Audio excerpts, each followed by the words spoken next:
All right, welcome back everybody to another episode of A Whole New World. We're here to put a spotlight on positive things happening in the community and developing that positive mindset. So, we have a very special show, but before we get to that, it is time for the dad joke of the week. Yeah, and the crowd goes wild. So, what do you get when you cross an elephant with a fish? I don't know. Swim trunks. Jokes, we got those. So we are very fortunate to have Mr. Demont Campbell here today, the founder and owner of Soul Stacks. Correct. Yeah, so why don't you I'll let you do the introductions and tell us a little bit more about yourself.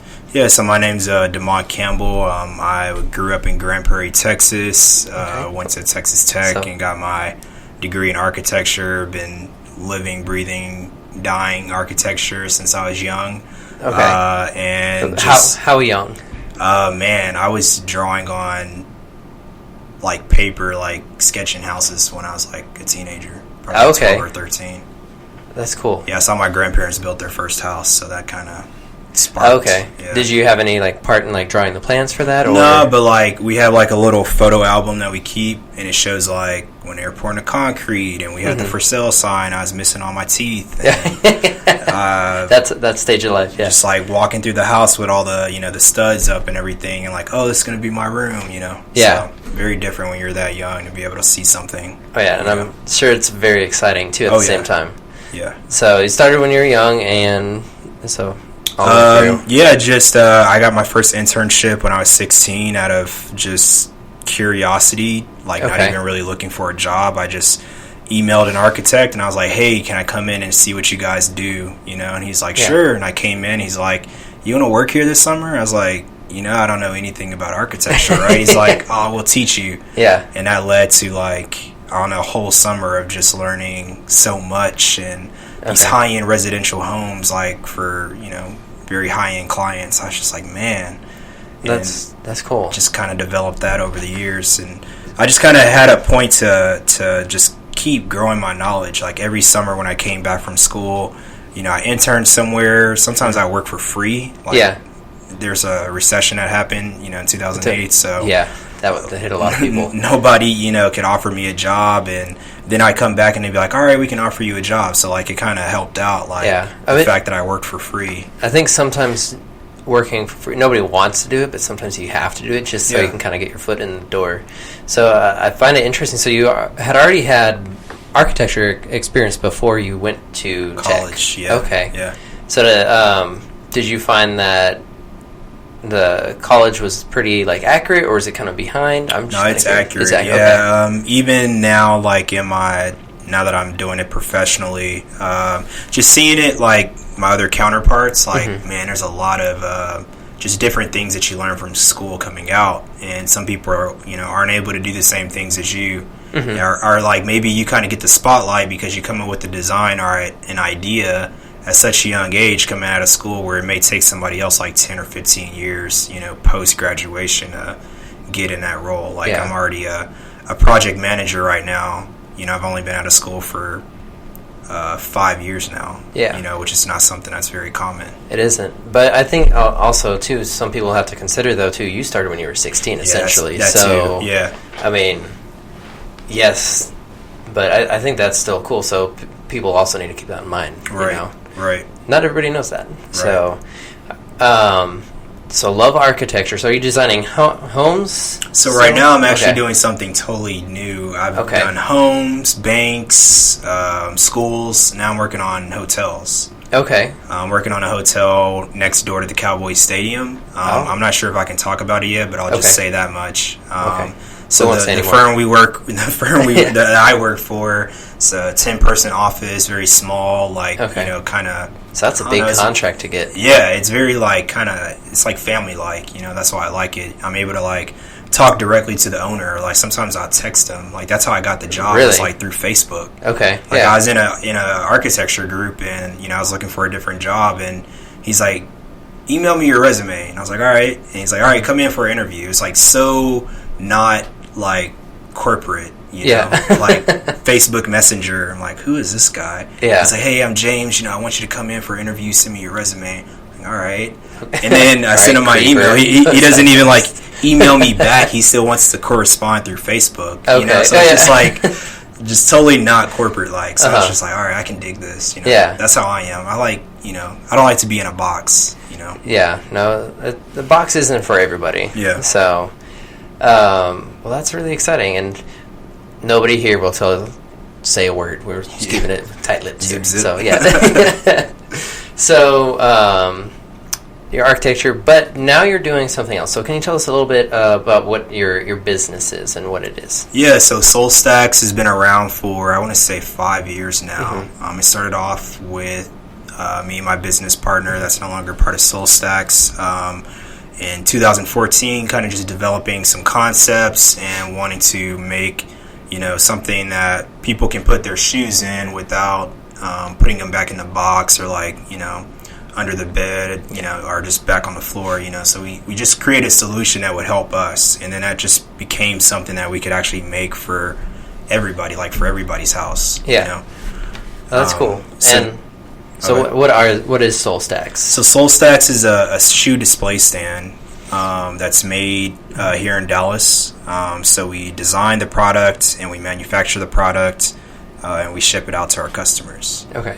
Now, so it is I've seen pictures online, and it's a rack that stands like on the floor. Yeah. I don't know why that was so hard for me to think of, but I thought I also saw like, do you also have like shelving units? Yeah. So there's two different options. You have an option that you can sit it on the floor, you know, or you have an option you can stand it on the wall, which is the wall mount. So basically, the whole premise behind that was like, there's people that live in smaller apartments that don't have the floor space, or let's say you have a lot of other stuff, a lot of other furniture, and you want to stick it up on the wall. You can also display your shoes on the wall. Yeah, and kind of keep them out the way. So we gave people two options to display their shoes, depending upon their needs. And right. Stuff. Okay, I like that. So now going back to the rack. I also saw a picture of you standing on your rack too, so it's not like a little flimsy thing, but they look so thin. They are. So yeah, so it just comes down to like, I guess kind of in my background. I was going to say architecture? Yeah. So like just the construction of it, the way that like the shelves are slanted, right? Yes. And that's so that you can fit more in a certain amount of space than if you just kept them flat. And the reason why we stood on that product is because when we launched this thing, we were like, there's a competitor out there that has a similar product, but it's made out of cheaper material. So we were like, our material, like we're using the best of the best material. You can't beat this. And we're selling it for what we think is a good price point. So like we're like, let's stand on it and take a picture and show people that this is not like just another cheap little product. Like they're actually paying for their quality, Yeah. And that's cool. That way, nothing's going to collapse and like destroy your shoes. Right. Or, is it waterproof as well? Or because it's open on both ends. Yeah, it's open on both ends. I mean, yes and no. The maple material is probably waterproof, but not the other ones. Okay. So, what led you to design the original SoulStack? Just having a cause like for myself, you just have a lot of shoes yourself. Yeah, exactly. Okay. I mean, I used to have like 50 pairs of shoes, and then that kind of died off. I graduated school and I had to move, and like every time you move, you had to like keep eye on your shoes, and like it's so hard. So I sold a lot of them. Now I'm back to like kind of close to getting back to 50 again. So I actually need some more SoulStacks for myself. Like I have shoes lined up in front of my TV right now. So I need to buy my own SoulStacks. We don't come to watch TV. We come to look at the shoes. Right. Yeah. No, I like it. So you got the idea for it because you want to display shoes. Now, tell us a little bit about the kind of like the goals you set for yourself when you did this. So like, what was like one of the first goals that you did? So it really just became like something that it was like natural. Like at first it was like, all right, we want to increase our sales, and then after that it was like, all right, we want more people outside the U.S. to buy our products. So like man, I spent my Christmas one winter with UPS sales agents setting up like a UPS account for international shipping and like all this other stuff. They have like a whole like back process that you have to do, and you have to sign all this paperwork and everything. So like I would sit in a Starbucks for like 6 or 8 hours a day for like 4 or 5 days with them. That was like one big thing. Like then we passed that, and then was like, all right, how do we get our name out there more? All right, let's create a blog. After that, all right, so let's do this, let's do that. It just kind of becomes off, like, I guess my goals come from like the needs of what I see going forward. Like today, before I came here, I was setting out some more goals on Monday.com. I just started using that to like list and out. That's a group organizer thing, right? Okay. Right. Even though it's me by myself now, I still have like other people that kind of help out outside of SoulStacks. But like I have marketing goals and production goals and some other stuff that's going on that I'm like, all right, let me actually get it on paper and not just in my head, Yeah, no, that's good. And I think it's good to have those goals on paper because I think that helps kind of with the focus of it as well. Mm-hmm. So when you were doing your goal, so you did it need-based, obviously. So this is coming up, I need to get that done. So almost like priorities. Did you find that sometimes you set your goals too high, or were they too low, and then you adjusted? Sometimes I can get too ahead of myself, and I'll set a goal, and sometimes it'll hurt. Like I'll set a goal, or I'll allocate some money to advertisements or something like this, and I'm like, all right, this is going to do great, and then it'll like do horrible. Yeah. Sometimes you have to test so many different ideas and so many different things to kind of figure out the system or the game, Yeah. So it's how often does plan A work? Yeah, exactly. Yeah. Do you have B, C, and D ready? Yeah. It'd be maybe F, G, H. Exactly. Yeah.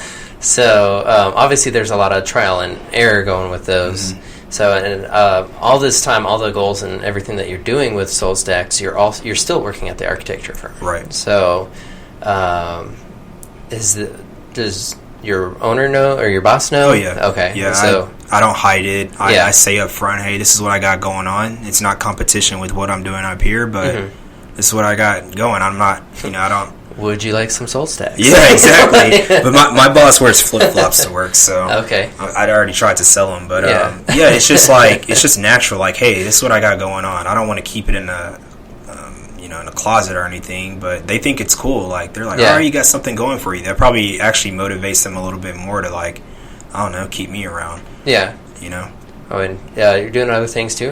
I'm sure it looks good for the company too, because you're going out and for them, it like brings a creative aspect. Because like as an architect, you're always coming up with different designs and solutions and stuff like that. So I'm bringing that same entrepreneurial spirit like that I have for SoulStacks to them. Like I'm like, hey, I can do marketing work for the firm. Like this is what I can show you that I can do it. Here's my website. Here's my Instagram. Here's my all the other stuff that I've done. So like it helps out too. So if you're out there and you have a startup or a small business, and you have a full time too, like don't quit that full time, Yeah. Because my mindset is like, bring in what pays the bills, but also have something that pays you while you're on vacation. Yeah. Get that residual money. Exactly. Yeah. Until you can, quit your full time and, take on your baby. That's great advice, and advice I wish I would have had earlier in life too, because the whole idea of just having multiple streams of income and having that, like the residual, that passive, right, is very nice. So, man, that's cool. So when did you realize that you wanted the residual? Have you always known that? Or? Yeah, I've always been an entrepreneur at heart. Like my first job, or before I started at the architecture firm, I mowed lawns. And like that actually became like pretty big. Like me and my friend Brian, who lived down the street, we were walking around pushing this lawnmower, and we had an electric weed eater and a what is it called, a blower or whatever. And we made like $1,000 each. Like after we split everything and paid for gas for the lawnmower and everything, we still split like $1,000 every week. And how old were you? We were like 15, 16. We did that all throughout high school. Yeah. That's That's some good money. We had like we were so personable though. Like people would start inviting us in their house. Like we had one customer that would buy us pizza or be like, "Hey, you guys want a popsicle?" Because like it'd be hot, in the summer, and like little old grandma was like, "Yeah, come and get a popsicle." I'm like, "All right," I still got 5 more lawns to cut. This is gonna hang me, hold me over. Yeah, so. That's really cool. And so you obviously are good at the customer relations too. So, that's awesome. I had a small lawn mowing business myself, and not quite near as much money as you did, but I think I made like $100 a week. Yeah. So, but I will say though, I like that you were pushing the lawnmower along when you're going. I have kids that come up to my yard. Side note, sorry, I'm getting off track. Yeah. And they're like, "Can I mow your lawn?" They have no lawnmower. They don't have They don't have anything. I'm like, with what? And they're like, that's a good question. I didn't think about that. I was like, that's step 1, buddy. So. No, we winged it. We used my friend Brian's, his dad's lawnmower. He had like a pretty, good Honda lawnmower, and my grandfather's weed eater, and that started us. And then we went off and bought our own equipment after like a couple weeks. Like, and I'm surprised. Like the owners, like we had electric equipment too, like the blower. Oh yeah, it was electric, and like people wouldn't have any. Like they didn't frown upon like I just put it in a socket. Yeah, and they'd still let us like use it. I think it's not something we quite like realize. Oh yeah, that's my electric. I have to pay that with my electricity bill. Yeah, but that's cool that they did that. Yeah. So. Man, as we go off into the weeds, it's probably a good time for us to we're going to take a quick break, everybody. So when we come back, we will continue. We'll get back on track. So this is A Whole New World with me, your host, Jacob New, and we will be right back.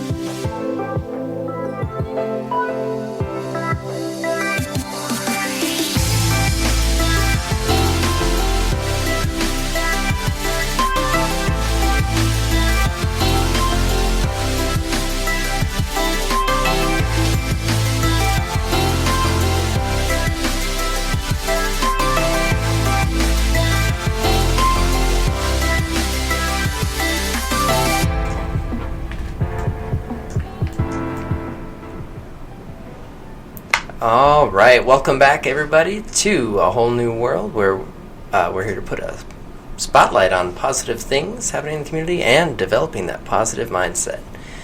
We are very fortunate to have Demont Campbell here to talk with us about goal setting and staying focused. So we talked a little bit about your goals earlier and how you would come across, or your goals were more priority based. So, and you.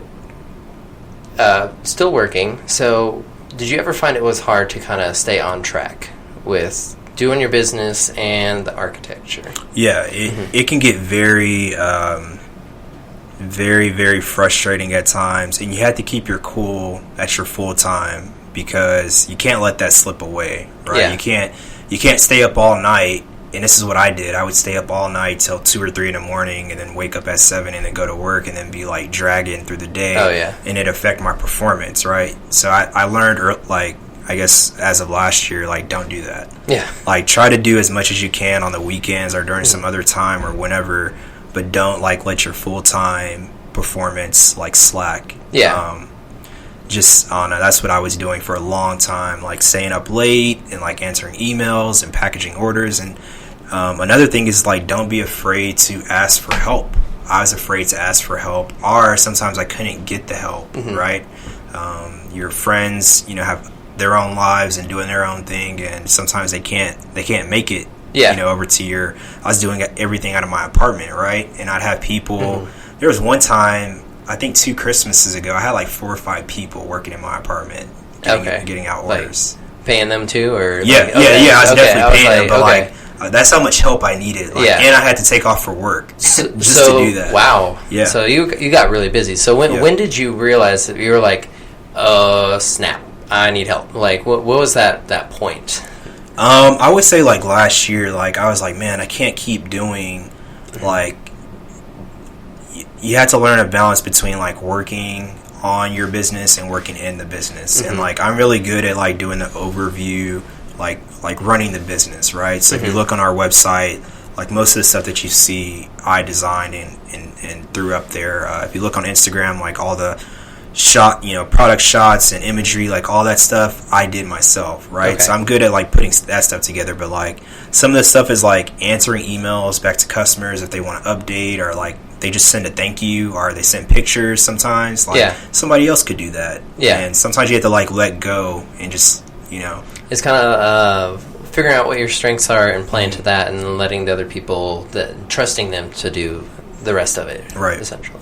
Yep. Is that hard to do, or does that kind of come more naturally for you? No, because so many different things come up. Like, sometimes, and this is just from experience, but like, some people want to know, like, how much they're going to get paid. Yeah. Right? And they think they're going to make, like, $20 or $25 an hour, and I'm like, no, this is how much I can pay you. It'll grow over time. Like, it's hard because, like, as the owner of the company, you understand, like, where you can go, where it's going to go. You have that vision. Right. Yeah. And not necessarily your friend or whoever, is helping you out may not see that. So, like, sometimes those limitations can, like, kind of cap, what goes on. Or maybe you have, time constraints where I'm like, hey, there's some times where I could only have people over on, like, Friday, Saturday, Sunday. Or, like, sometimes, like, a problem I had, I was in a relationship, right? Yeah. So, like, my girlfriend would come over and we'd hang out. I'm like, all right, I need you to leave so I can focus on work. Let's do shoes. Let's do soul stacks. Yeah. And then I kick her out, and then my friends would come over, and then they pack. I'm like, all right, finally, now the weekend is over. Yeah. Right. So it's just like, it's an exhausting balance, but I think everybody can figure it out. So, did you find, though, that having your goals written down helps you get through those and stay focused, or was that kind of how did you kind of keep the focus then? I usually keep everything in my head, right? And I write stuff down. Like, when I write stuff down, like, I make lists and lists of stuff. And now I think I've gotten to a point where I stopped doing that, like, making it so chaotic. And what I would kind of advise other people to do, go out there and buy on Amazon, like, a $20 or $30 white marker board, right? And put it in your bedroom and write all your goals, write your monthly revenues, or I don't know, whatever business you're running, like, write your projections and, like, what you're trying to do. And then, like, write out, like, stuff that you got to follow up on. That's what I did. I have a huge one in my bedroom that's not on a wall, and then I keep another one that's black. It has, like, you can use, like, cool neon highlighters or whatever they're called. And I stuck that on my wall, and that's kind of like my vision board. Like, I have the house that I want to be in, and the car, and what I want Soul Stacks to do, and stuff like that. So that's like, when you wake up, that's kind of one of the things that you see and kind of gets you going and drives you in the morning. Right. Okay. So, do you look at it every morning, or is it just... No, I don't look at it every morning. Well, I don't, like, physically look at it, but I know that it's there. So, like, in the back of my mind, I'm like, all right, I have stuff to do, So, because when I didn't have that, like, it was easy for me to, like, go a week without, like, catching up on stuff for Soul Stacks, right? Because I got so much, like, I don't know. Sometimes you get bogged down and, you kind of fall in these slumps, but... I'm sure it's hard to keep track with your job. Yeah. But, I mean, I don't know what happens, but, like, out of nowhere, I'll hit, like, this big aha moment, and, like, I'm like, all right, let's grind. Yeah. Let's do it. And then I'll run off adrenaline for months on end.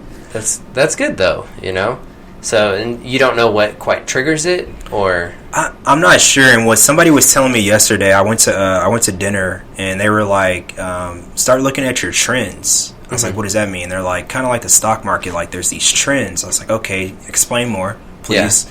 And they're like, so usually stuff happens to you in your life, like, at the same time every year, right? And I'm not, like, there's some stuff that's been happening to me personally. I'm like, dang, that didn't happen, like, last August. Or, like, this person did try to reach out to me, like, around this time last year. I'm like, that's kind of cool. Yeah. So, like, now I'm kind of focused, like, maybe fine-tuning and looking at it a little more. Like, maybe this is true. Like, everybody has their own trend when, like, things kind of happen, you know. I don't know. Yeah. I'm going to look at it closer. Now you got me thinking, like, what are my trends? What's going on? Yeah. What's going to happen to me in September? Yeah. I mean, I was reflecting. I was like, like, you know, not only business, but, like, personal or dating or whatever. It's like, okay, that makes sense. Like, it's kind of like this. Yeah. But, okay. That's cool. It always has its ups and downs, yeah. You know.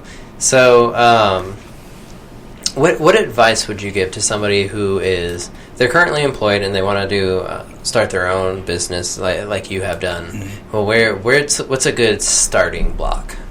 My first starting block, and something that I didn't do when I first got on this journey, minimize your living expenses, because a startup is ridiculously expensive. Even like right now, SoulStacks makes, you know, has cash flow, but sometimes something happens, or like somebody reaches out and they have this great opportunity, and you're like, you know, I don't want the business to, you know, hit this, so I'll take it, you know, or something like that. But like, I've reduced my my living expenses. I tried to get in not the smallest apartment, but the most economical, you know, apartment that I could get in, and you know, got rid of a fancy car that I had out of college, and you know, just like try to reduce some of those, you know, those not things that you don't really need, right? And then you're able to invest that little bit of money into your startup, your dream, and then you get to a point where you no longer have to do that, and then it's like, all right, now I can start paying myself from this, you know, dream. Like right now, I'm trying to get, like, now I'm at a point where I'm like, all right, I want to map out when the next sneaker con is. I don't care where it's at. If it's in Toronto or LA or New York, I want to be at it so I can get my name. I wasn't aware that was a thing. But SneakerCon, yes. Okay. I went to my first one this year. I knew about it, but I had never gone to one. It was here in Dallas, and there's hundreds of people here, like in the market center. I was like, man, this is dope. Like, I was passing out my cards and taking pictures with people, and like, oh, that's cool. The people that I was watching on YouTube, like, that I looked up to, they were like there, like, in the flesh, and I was like, oh man, I got to take a picture, man. Like, I watch all your videos. And so I'm kind of foreign to like the shoe world, because I own like 3 pairs. You know, like, so like, is it just all different kinds of shoes on display, or like what, like designers? So it is all different types of shoes, all different types of clothing, all different types of like designer wear. Like, somebody was making like Louis Vuitton, what is it called, lighters? Like, they make cases for lighters, and they're selling for $100. Okay, like crazy, right? Like, you can just go buy a big lighter for $3 at the corner store. But you're paying for a name there. Yeah. So and I'm just like, man, this is dope. Like, and it looks like a little, like, if you've ever been out the country and you've been to like a little market area, like, people are sitting on the floor and like exchanging shoes and like giving out like, hey, how much you want for those? 200. All right, I'll give you 180. No, 190. All right, cool. Okay. Like, transactions are happening like this, and it's just like, wow, man, this is crazy. Like, I got into it a little bit. Like, I had never. Yeah. Well, I'm sure in that environment, it's hard not to. Yeah, like it's not chaotic. It's kind of like, it gives you a little bit of adrenaline, because I had like flipped my first pair of shoes. I bought a pair of size 13 Jordan 1 Shadows for like $100 that somebody was getting rid of. Right, they've been worn a couple times. I cleaned them up with some sneaker cleaner, and then somebody bought them at SneakerCon for $140. So there's $40. You made a profit, right? Then I was like, okay. I started looking around. I actually found the shoes that I have on right now, a pair of Yeezys. Somebody sold them to me for $140, right? And I could have resold them for $300. Yeah. Did you? Like, no, I didn't. I was like, let me keep them I was like, for a little bit and get my wear out of them, and then I'll sell them. But like, that was what was going on. Like, those type of transactions all over the place. Wow. Yeah. That is nuts. Man, I can't even imagine. Yeah. It's crazy. So now I've mapped out, like, there's a couple more sneaker cons and complex cons and sneaker summits and all that other stuff going on this year. So I want to, like, I'm trying to make it a plan where I can, you know, just get out and go to all those cities and not just be local in Dallas. Like, I need to be getting my name expanding out there, it out, everywhere, you know? No, man, kudos to you and props. I wish you the best of luck with that. And I do want to come back, though. I just want to I'm very impressed with how you said minimize your living expenses. I think oftentimes when people get these ideas, they're like, oh, they don't think about what are you going to have to give up? And I kind of went through this more recently too, because I've also had a nicer car. I had a 2010 Mustang GT, and I was oh man, I love driving it, but it got to the point where I was paying $200 a month plus, like at least on just gas, and I was like, this is fun, but and just the amount of money that I've freed up now, it's ridiculous. I drive a Volkswagen Jetta, the V-dubs, and the gas mileage is really good on that. So if you guys are looking for a car, I recommend. I know a guy at McKinney Volkswagen, so he'll hook you up. And I'll tell you a little story too. Like I don't mind putting my business out there, but I had a 2016 Dodge Challenger, muscle car, like the Stang, and I was, man, like that car was everything to me, right? It's a lot of fun. I had to get rid of it though. It didn't match with like everything that was going on, and like one thing I would recommend too, like another reason I guess why I recommend that is like when you get in front of investors, like I just got a taste of this. Like I got slapped in the face a couple months ago. Oh really? Like raising funds, like for the first time, in front of investors, people that actually were willing to throw in money for soul stacks in exchange for equity, right? Yeah. And they're like, all right, so what are you putting in?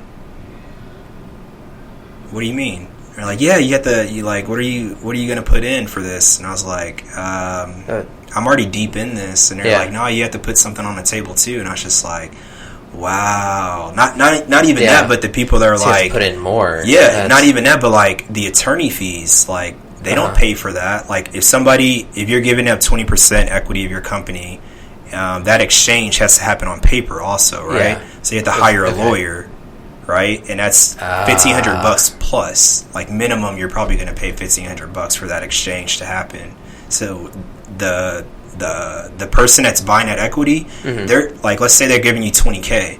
They don't want to put in another 1.5 just for that transaction to happen, right? Because they're investing in your company. Exactly, that has to come out of your wallet, or the business has to have it. And at that time, I was like, nah. I'm not going to make Soul Stacks pay for that. So, like, I had all these investors on board, and I was just like, man, I can't make any of this happen. Because I can't put my own money on the table, which it didn't hurt me in the long run. It actually worked out how, like, I have it going right now. But it's a great learning experience. It is. Because, like, maybe in a couple years, I may do the same thing again. Like, I had to learn how to make a pitch deck and, like, talk in front of people and learning, like, oh, man, debt and collateral and all this other, like, terms that I had to learn. It's just crazy. Wow, man, that's... Or even, like, owning your car. Like, right now, I have a car that I, probably be paying off in the next couple of months. Like, that's collateral. Like, I just learned that. Like, somebody's like, all right, give me your pink slip if you don't, pay off this this debt that I'm about to give you, right? So, like, if you're able to, like, maybe you're not able to own a home, but if you own, like, a car or, like, I don't know, something that holds, value or something, for exchange. If you truly, believe in your business, then it'll work. Yeah. Oh, just throw in a couple pair of Yeezys, man. Yeah. Because those things just skyrocketed this week. Did they? Yeah. I did not know that. I know they were expensive. I just didn't know. They just took another little bump, Dang, man, I get my shoes from Kohl's. That gives you any clue. Sorry, yeah. But, man, so thanks for being here on the show, man. And so people are listening and they're like, man, how do I get some Soul Stacks, or at least see what Soul Stacks is? Where can they go? How can they get in contact? So you can go on our website to www.soulstacks, and that's SOLESTACKS.com, and to visualize the products, you can go on YouTube, and there's some good clips on there that you can see it. And on our website, we have a lot of images and stuff for people to see it. And actually, in the next couple months, and this is why I keep talking about minimize your living expenses. I had somebody reach out to me that's going to build a VR capabilities on my website, so that you can be in your apartment. Like if Jacob goes home right now, and he wants to be like, hey, like I don't know if this is going to fit. Well, he can go on my website not right now, but in a couple months, Yeah. you'll be able to go on my website and like stick it on your wall through your phone or through your laptop. Oh, that's right? so cool. Yeah. Yeah. So like, because we're all visual people, and I was like, man, that's really gonna take my business to the next level. I was like, yeah, I really need that. I mean, how many businesses can say that? Yeah. That is so cool. So like those type of opportunities, like make sure you have like, you know, just the I guess the capital or the needs to pull the triggers on stuff like that, or like if you know, somebody comes out of nowhere and they're like, hey, I want to work with you, you know, you're able to do that. But yeah, well, you have to give up your current lifestyle so you can live your dream lifestyle, right? I mean, so man, kudos to you. But yeah, you can contact me on through all the social media, you know, outlets. It's only me, so I'm gonna see it. Okay. there's not like somebody sitting at a desk that's gonna see it and then forward it to me. So you can just contact me directly. Social media, contact@soulstacks.com is my email. And it's STAKS, right? Yeah, so it's SOLESTACKS. Yes. Okay. Yeah. All right. So thank you, Demont, for coming on the show. We're gonna sneak out of here. You see what I did there? There's 2 dad jokes in this one, guys. So, yeah. And to all you listeners out there, we have a request, a favor, moreover. I ask that you guys help us get the positivity out, help us to and share this episode with your friends, your families, all the shoe people that you know. We want people to know about shoe stacks and goal settings. So please share, and thank you guys for tuning in. This has been another great episode of A Whole New World. And as always, if you only learn to do one thing, learn to make a difference. Y'all have a good day.